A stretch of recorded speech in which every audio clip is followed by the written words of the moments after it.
আসসালামু আলাইকুম রহমতুল্লাহ বরকাত। আমি কাজী তরিক আবির প্রাইস সেকশন বিডির পক্ষ থেকে আপনাদেরকে জানাই অনেক অনেক শুভেচ্ছা।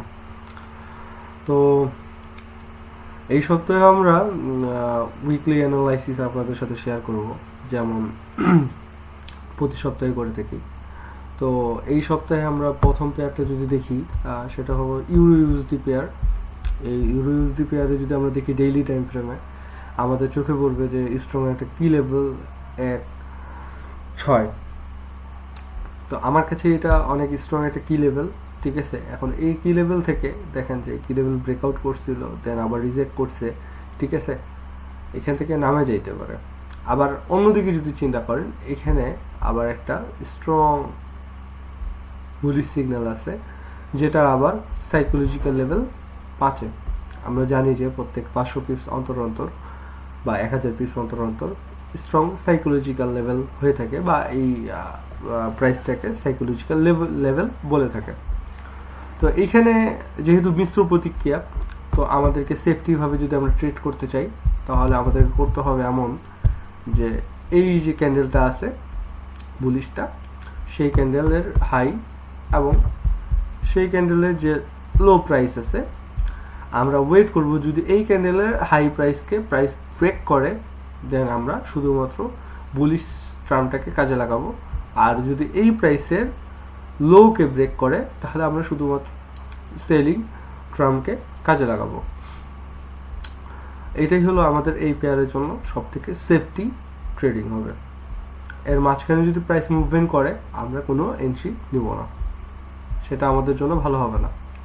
আমরা পরের পেয়ারে যদি চাই, পরের পেয়ারে আমাদের GPP USD pair daily time ফ্রেমে আমরা যদি দেখি যে এইখানে প্রাইস দুইবার সাইকোলজিক্যাল লেভেল 20কে রিটাচ করছে।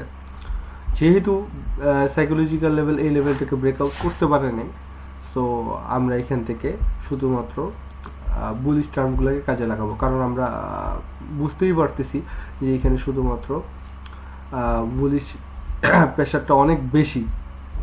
তো আমরা এখানে স্ট্রং কি লেভেল 27, যে লেভেলকে এর আগে প্রাইস ব্রেকআউট করতে পারে নাই, ঠিক আছে। আমরা আশা করতেছি যে এই কিছুদিনের মধ্যে এই লেভেলটাকে যদি সে ব্রেকআউট করে, তাহলে আমরা এখান থেকে ভালো একটা আপ ট্রেন্ড মুভমেন্ট পাইতে পারি, বা একটা নতুন একটা ট্রেন্ডের শুরুটা পাবো।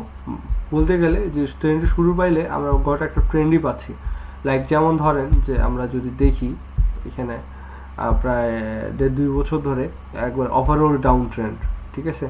এখন আপনি যদি এখান থেকে একটা নতুন একটা ট্রেন্ড পান, আপ ট্রেন্ডটা পান, তাহলে আপনি কিন্তু কন্টিনিউয়াসলি এই ট্রেন্ডটাকে কাজে লাগায় ভালো প্রফিট করতে পারবেন ইনশাল্লাহ।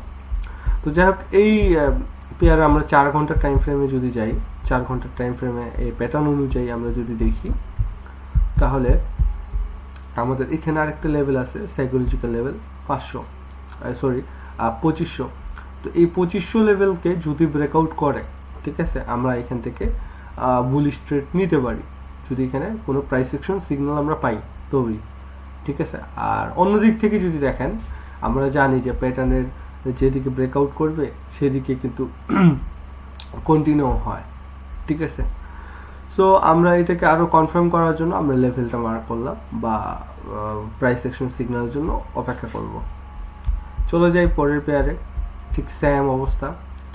এখানে যদি আমরা দেখি যে এই পেয়ারে আমরা ঠিক ওই লেভেলে 4262, ঠিক মানে লেভেল বলতে এখানে গত হাই যেটা ছিল, এই হাইটাকে যদি প্রাইস ব্রেকআউট করে, তাহলে আমরা বুঝতে পারবো যে এখান থেকে মার্কেট কন্টিনিউ হবে, মানে আপ ট্রেন্ড কন্টিনিউ হবে, ঠিক আছে। আপনারা তো জানেনই যে যেহেতু আগে এই হাই এই লো ব্রেকআউট করতে পারে নাই, ঠিক আছে, বা এই লো ব্রেকআউট করতে পারে নাই, সো আমরা বুঝতেই পারতেছি যে এখানে বুলিশ প্রেশারটা অনেক বেশি, ঠিক আছে, বা বুলিশরা বেয়ারিশ থেকে অনেক স্ট্রং। সো এখানে বুলিশ ট্রেডগুলো নেওয়াই হবে সেফটি। তো এখন এই জিনিসটা আমাদের তো কনফার্মেশনও দরকার। কেন কনফার্মেশন দরকার? কারণ হলো এই হাই থেকে এই হাই কিন্তু কম, আবার এই হাই থেকে এই হাই কম। তার মানে বোঝা যাচ্ছে যে এখান থেকে সেলিং প্রেশারটাও কিন্তু সম পরিমাণে বুলিশের মতনই একই। সো আমাদেরকে দেখতে হবে যে এই লেভেলটা যদি ব্রেকআউট করে তাহলে আমরা বুঝতে পারবো যে হ্যাঁ বুলিশটা বেয়ারিশের থেকে স্ট্রং। আবার অন্য দিক থেকে যদি এই লেভেল ব্রেকআউট করে তাহলে আমরা বুঝতে পারবো যে বেয়ারিশ থেকে বুলিশ থেকে বেয়ারিশটা অনেক স্ট্রং। ঠিক আছে, বেয়ারিশটা স্ট্রং, সো আমরা এখান থেকে সেল নিতে পারি। তবে আমার মনে হয় যে আপনি শুধুমাত্র বুলিশটাই দেখা উত্তম হবে। এখন চলে যাই পরের পেয়ারে। আমরা আলোচনা করছিলাম যে এই এউডি জেপিওয়াই এই পেয়ারটা নিয়ে। আমাদের এই 86 এই লেভেলটা ছিল, এখানে স্ট্রং ডেইলি টাইম স্ট্রং একটা কি লেভেল, এটা ব্রেকআউট হয়েছে। ব্রেকআউট হওয়ার পর আবার রিটাচমেন্ট করছে, যেটা আমরা গত সপ্তাহে বলছিলাম যে রিটাচমেন্ট করতে পারে, রিটাচমেন্ট করছে। এখান থেকে যদি আমরা কোনো বুলিশ প্রাইস সিগন্যাল পাই তাহলে অবশ্যই আমরা এখান থেকে এন্ট্রি নিতে পারি এবং সেটা অনেক সেফটি হবে। চলে যাই পরের পেয়ারে এনজিডি জেপিওয়াই। এনজিডি জেপিওয়াই আমরা যদি দেখি যে ওভারঅল এটা কিন্তু একটা আপ ট্রেন্ড। এখন আপ ট্রেন্ডের মধ্যে আমরা দেখতেছি যে হ্যাঁ এই একটা হাই ক্রিয়েট করছে এবং আরেকটা হাই ক্রিয়েট করছে এবং আরেকটা হাই ক্রিয়েট করছে। তো এখন আমরা যদি দেখি যে এই হাইগুলা ধরেন যে এই হাই ক্রিয়েট করছে, দেন আবার তাদের সাইকোলজিক্যাল লেভেল 80 মানে 80 প্রাইসে মধ্যেই কিন্তু রেঞ্জের মধ্যেই ছিল, এখানে খুব রেঞ্জিং মুডে ছিল, তাও ডেইলি টাইম ফ্রেমে। তো বোঝাই যাচ্ছে যে এই লেভেলটা ব্রেকআউট করা অনেক কষ্টকর। ঠিক আছে, এখন আবার কিন্তু সে হাই ক্রিয়েট করছে নতুন মানে আপট্রেন্ডটাকে কন্টিনিউ করার জন্য, কিন্তু সে সেটা করতে পারে নাই। তার মানে এখানেও বোঝা যাচ্ছে যে ট্রেডাররা চাচ্ছে না যে প্রাইসটাকে আরো বেশি প্রাইসে কিনতে। সো দেখা যাচ্ছে যে আবার একটা হাই ক্রিয়েট করছে, যে হাইটা আগের হাইয়ের তুলনায় কম। তো এখানে বোঝা যাচ্ছে যে অনেক ট্রেডারই এক্সিট করছে, যে তারাও চাচ্ছে না যে আগের হাইটা ব্রেকআউট হোক বা আরো বেশি প্রাইসে কিনুক। তো এখন যেহেতু ট্রেডাররা এক্সিট করছে, বুলিশ ট্রেডাররা এক্সিট করছে, সো এখন বেয়ারিশ ট্রেডাররা চাবে যে এই লেভেলটাকে ব্রেকআউট করতে। যদি এই লেভেলটা ব্রেকআউট হয় তাহলে আমরা এখান থেকে শুধুমাত্র সেলিং ট্রেডগুলো পাবো, বা ভালো একটা বেয়ারিশ মুভমেন্ট বা বেয়ারিশ ট্রেন্ড আমরা এখান থেকে পাবো এবং সেটাকে আমরা কাজে লাগাইতে পারি। চলে যাই পরের পেয়ারে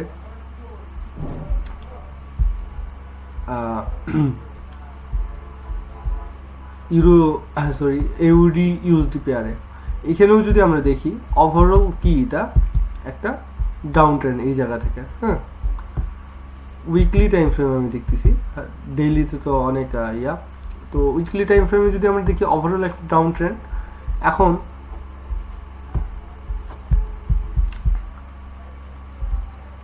এটা একটা স্ট্রং কি লেভেল এবং এখানে যদি প্রাইস দেখি আমরা, ঠিক আছে, একবারে লো, এটা হলো একবারে লো এবং এটা হলো তার থেকে হায়ার লো।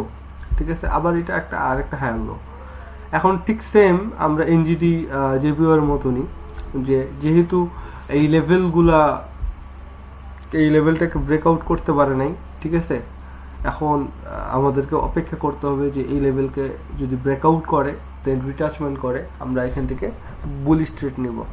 এখন কেন বুলিশ ট্রেড নেওয়াটা সেফটি হবে সেটা তো আপনারা জানেনই, যেহেতু এই এই লো আগের লো থেকে কম, তার মানে বোঝা যাচ্ছে যে এখানে বুলিশ ট্রেডাররা এন্ট্রি করতেছে এবং সেলাররা কমে যাচ্ছে।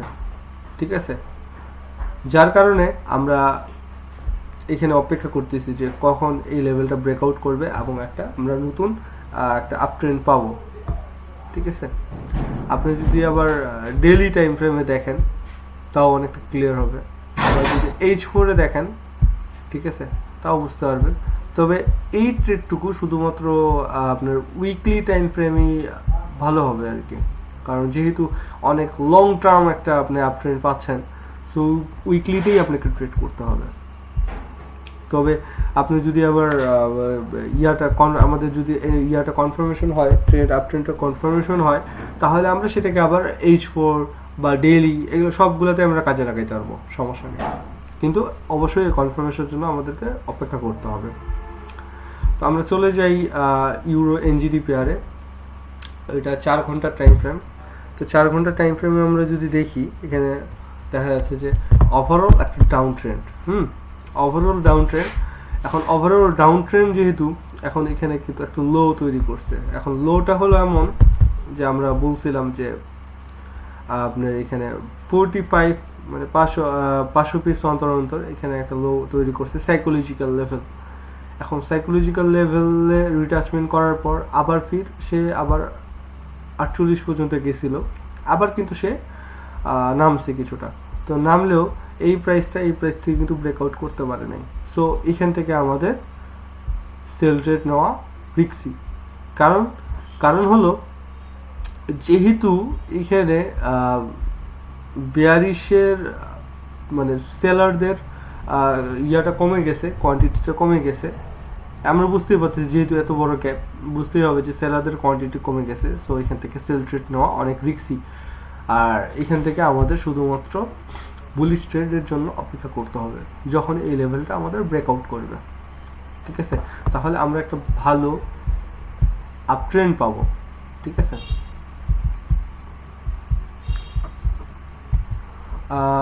ইউরো এউরি পেয়ার গত সপ্তাহে আমরা বলছিলাম, এই সপ্তাহে আমরা দেখতেছি অপেক্ষা করতেছি যে এই সাইকোলজিক্যাল লেভেল 40-এ প্রাইস রিটাচমেন্ট করে কিনা। যদি প্রাইস রিটাচমেন্ট করে অবশ্যই আমরা এখান থেকে সেল ট্রেড নেব এবং সেটা অনেক সেফটি হবে। ইউএসডি চিপ পেয়ারের যে বিষয়, আপনি যদি দেখেন ইউএসডি চিপ স্ট্রং একটা কি লেভেল, ঠিক আছে, স্ট্রং এই কি লেভেলে এখানে আমরা একটা সাইকোলজিক্যাল লেভেল 1000-এ আমরা দেখতে পাচ্ছি যে একটা পিন বার। ঠিক আছে, তো এই পিন বারে ব্রেকআউট করে কিছুটা প্রাইস নিচে নামছে। এখন যেহেতু এই লেভেলটা অনেক স্ট্রং, প্রাইস কিন্তু আবার সেটাকে রিটাচমেন্ট করছে। তো হোপফুলি এখান থেকে প্রাইস আরও কিছু নিচে মুভমেন্ট হতে পারে। ঠিক আছে, এবং সেটার সম্ভাবনা অনেক অনেক অনেক বেশি। ঠিক আছে, তো এই ছিল মোটামুটি আমাদের এই সপ্তাহের অ্যানালাইসিস। তো আপনারা এই পেয়ারগুলো দেখতে পারেন। ঠিক আছে, আর আপনারা আপনাদের পার্সোনাল মতামত অবশ্যই আমাকে জানাবেন। ঠিক আছে, আর আপনাদের